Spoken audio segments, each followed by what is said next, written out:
okay? Cut the size of government, cut state spending, reduce taxes.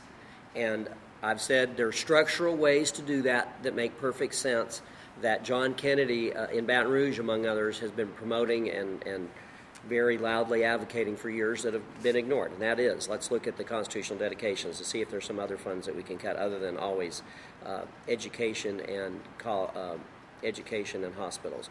Let's allow the size of government to reduce through attrition and reduce the number of supervisory employees that don't supervise anyone. Let's steer people to Medicaid, the Medicaid patients to, or encourage them to seek treatment in doctors' offices, not ERs. Let's stop the handouts of billions of dollars to large out-of-state corporations.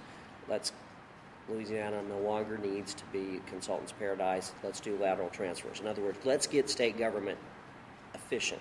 And I think before we say we need to raise taxes and bring in more money and bring in more revenue, let's look at the spending side of the equation.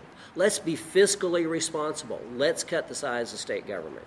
When we do that, that puts us on a track to strengthen our roads, strengthen education, strengthen our healthcare system. And let me say this in closing. As the next senator for Senate District 38, I am going to be an advocate for farmers, ranchers, and family-owned businesses.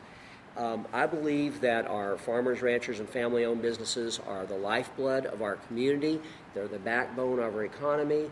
They're the realization of the American dream. And it seems like everybody says they're going to do something for small business and nobody ever does. Well, what about some common sense things that I believe we can all do? Let's, again, cut taxes. Let's reduce the size of government. Let's cut unnecessary regulations on small businesses. And let's look at a national trade policy. I understand I'm running for a state, not a federal office. I understand that.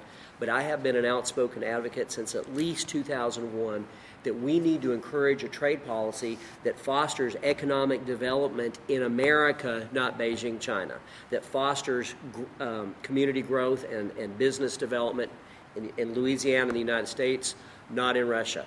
We need to quit exporting jobs and factories. And as the next senator for Senate District 38, I will be willing to speak out. I believe we've got to go to work in Baton Rouge, but we've also got to confront Washington and say, what are you all doing, giving us an $18 trillion deficit, spending money like it's going out of style, and shipping our jobs and factories overseas? That affects small businesses. So I think one of the most important things that we can do is fight for our small businesses by cutting taxes, cutting government, cutting regulations, and fighting for a common sense trade policies that brings American factories back to America.